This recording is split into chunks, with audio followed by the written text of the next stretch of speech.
Tá no ar mais um Na Ponta do Lápis e hoje o tema é sobre como que você tá em casa faz para organizar as suas contas bancárias. Eu estou aqui com o professor de Economia da Facamp, José Augusto Ruas, que vai te mostrar como gerenciar as contas de uma forma prática e eficiente. Professora, a organização das contas é de extrema importância, né? Tanto para empresas quanto para a família, né? E também para pessoas. Ainda assim, tem muita gente que tem dúvida de por onde começar, como fazer, como organizar minhas contas, né? Legal, Fael. As contas bancárias, na verdade, tiveram uma evolução grande, né, nas últimas décadas, né? O que a gente chama de bancarização da população brasileira avançou bastante, né? E você teve nos últimos anos um avanço bastante expressivo de bancos digitais, que tem menos taxas do que, ou às vezes até isentos de taxas do que comparado com os bancos tradicionais. Então, você teve um aumento muito grande de pessoas utilizando, né? E eu incluiria ainda na conversa nossa a ideia de que você tem muitos profissionais que estão trabalhando hoje como MEIs ou com pequenos negócios, né, e que se bancarizaram através desses negócios ou não, ou estão precisando fazer. Então acho que a nossa conversa vai ser bem interessante. Saber exatamente onde está o dinheiro, né, quanto entra, quanto sai, é o básico para manter a vida financeira em ordem, né? Ah, com certeza. Então essa primeira dica aqui, que é uma dica de finanças pessoais, né? Então quando você é uma pessoa física, né, você tem que saber exatamente quanto você ganha ou quanto você deve ganhar, fazer uma projeção. É óbvio que tem muitos profissionais que trabalham com salários ou com rendas que são flutuantes, às vezes cresce, às vezes cai, às vezes não tem nada, né? Mas é muito importante você ter algum tipo de projeção em relação a esse problema. Uma média ali, né? Os bancos são extremamente úteis, não só para a gente guardar dinheiro, não só para a gente poder ter os meios de pagamento modernos, poder pagar as contas de maneira mais facilmente, né? Mas ficar devendo para banco é a pior coisa que qualquer pessoa pode ter, porque as taxas em geral que são pagas em dívidas bancárias, especialmente no cartão de crédito, são muito difíceis. Então organizar as suas finanças pessoais primeiro, né, para saber como vai ser esse fluxo de caixa, né, como é que vai ser essa entrada e saída de dinheiro. E aí, de novo, se isso para as famílias é importante, para as empresas é fundamental. Então, se você é um microempresário, se você é um microempresário individual, né, considerando que hoje você tem bancos que têm ausência de taxas, às vezes o ideal é sempre que você separe as duas contas. Tem uma conta da empresa e uma conta pessoal. Hoje é muito fácil fazer um Pix, né, de uma conta para outra, e aí obviamente a tua remuneração vai ser aquilo que você tira da MEI, né, mas o que você gasta com a MEI, você gasta com a MEI. Aquilo que você gasta com a pessoa física, gasta com a pessoa física. Assim você consegue fazer melhor as contas. Então, por onde começar para se organizar, professor? Identificar a sua atual realidade financeira é o primeiro passo? Com certeza. Primeiro, o ideal é você ver o que você gasta, né? Quanto você gasta e com que você gasta, é óbvio. Né? Tem gastos que são incontornáveis, né? Moradia, né? Habitação, né? Alimentação, transporte, esses são os básicos, né? Óbvio, você pode colocar vestuário aí e eventualmente algum tipo de lazer, obviamente, como algum gasto incontornável, mas os primeiros três são os gastos básicos. Então isso você tem que ter planejado desde sempre, e a partir disso você tem uma noção de quanto você precisa ganhar, né? Se você trabalha algum negócio que tem sazonalidade, né, que a gente fala, que tem períodos que estão melhor, outros períodos que estão pior, né, você tem que se planejar em relação a isso. Então quem trabalha com turismo já tá acostumado com esse tipo de situação. Quem trabalha com serviços ligados a atividades turísticas ou atividades de lazer, já sabe que tem períodos em que a receita cresce mais e outros que ele vai ficar abaixo. Então o ideal é você tentar sempre normalizar, tentar organizar uma média desse processo. Outros setores têm uma dificuldade de lidar com a própria flutuação econômica, né? Então, aí, óbvio, se você é um empresário, um microempresário, um grande empresário, tentar ler, tentar acompanhar minimamente os sinais da economia são fundamentais para você saber, né? Eu lembro dos períodos de que antecederam grandes crises, né, em 2015, por exemplo, né? Eu lembro que a elevação da taxa de juros muito grande, corte de gastos do governo muito intenso. Eu lembro de falar com empresários e falar, olha, segura aqui porque vai ficar ruim. E ele fala, não, professor, tá tudo certo, tá tudo ótimo. Dá 2, 3 meses depois o cara me fala, pô, professor, você me avisou e eu não ajudei.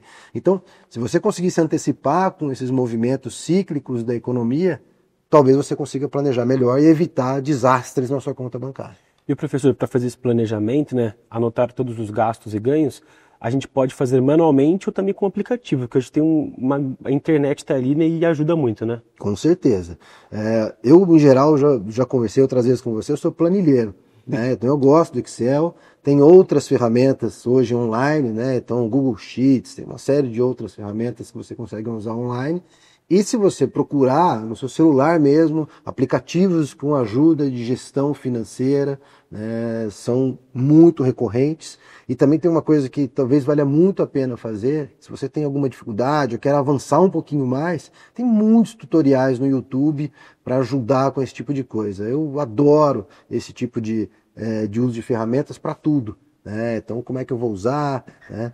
Sobre a coisa do planejamento financeiro, e das perspectivas de economia, usem inteligência artificial, tá? Então, se você nunca usou, nunca testou, vale a pena começar a tentar usar, porque ela, em geral, vai ter a chance de organizar esse raciocínio e facilita você rapidamente ter leituras. Quanto a economia brasileira deve crescer, quanto deve crescer a economia da minha cidade.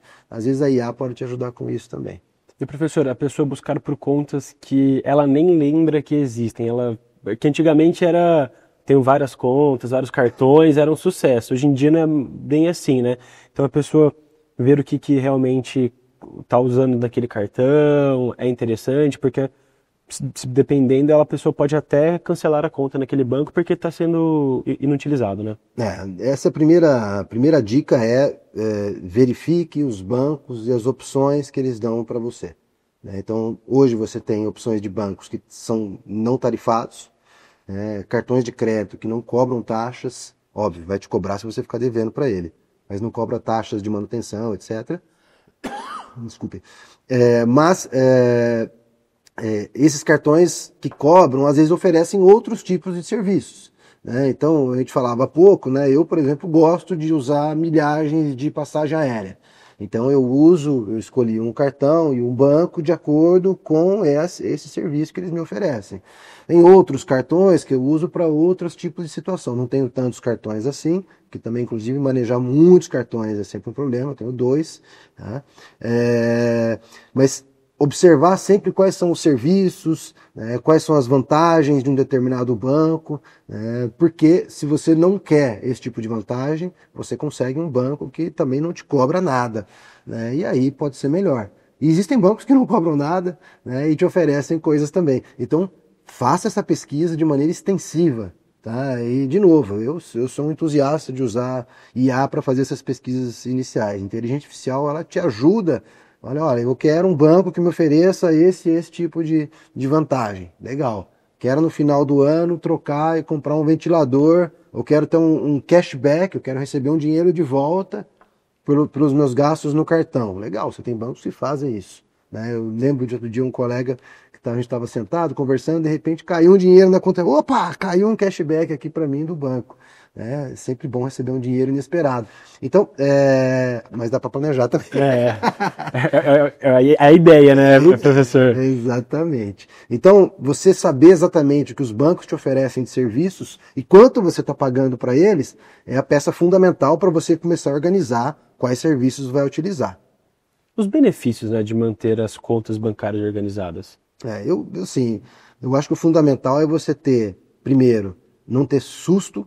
Então, evitar uma surpresa desagradável, né? Exatamente. De repente, você não esperava, ou não programou uma determinada conta, um determinado boleto, ou um determinado gasto. Eu falei aqui dos cartões de crédito, mas eu não detalhei essa ideia. O cartão de crédito ele é excelente, porque ele te permite diferir no tempo, ou postergar o pagamento de uma conta. Mas bem administrado.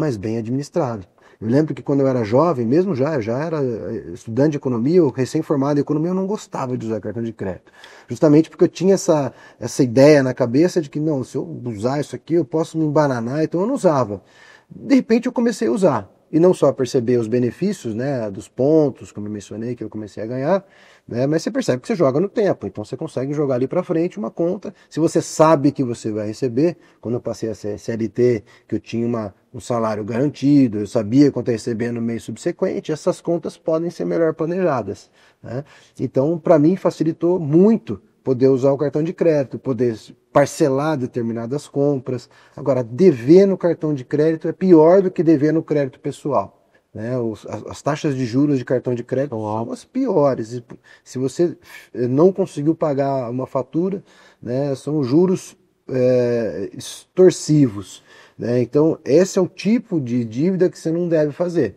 Então, eu não consegui pagar, por exemplo, em janeiro, né, eu estou com dúvida se eu vou pagar a fatura do cartão ou se eu vou pagar o IPTU, porque eu não vou conseguir pagar os dois. Paga a fatura do cartão. É mais fácil dever para o governo, é mais fácil dever para outras instituições do que dever no cartão de crédito. Se você Isso vai se tornando uma bola de neve. Exatamente. Então, aprenda a usar o cartão de crédito e aprenda a não dever para o cartão de crédito sempre que for possível. É óbvio, muitas vezes a gente não consegue. A gente sai do trilho e precisa usar desses instrumentos. Já aconteceu comigo e aconteceu com muitos amigos meus, né? Mas esse é o pior cenário possível.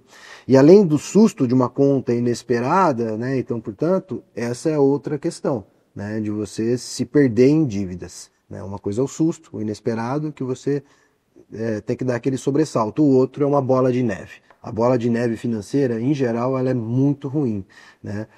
Eu comecei falando aqui, né, da bancarização, né? Desde 2020, 2019, 2020, o número de cartões de crédito por conta dos bancos digitais cresceu muito no Brasil. E isso fez com que a inadimplência crescesse também. Então, se você é um novato no cartão de crédito, aprenda isso. Nunca deva para o cartão de crédito. Professor, para a gente finalizar aqui, tem mais alguma dica para o pessoal que está em casa de como se organizar financeiramente, né, nas contas bancárias?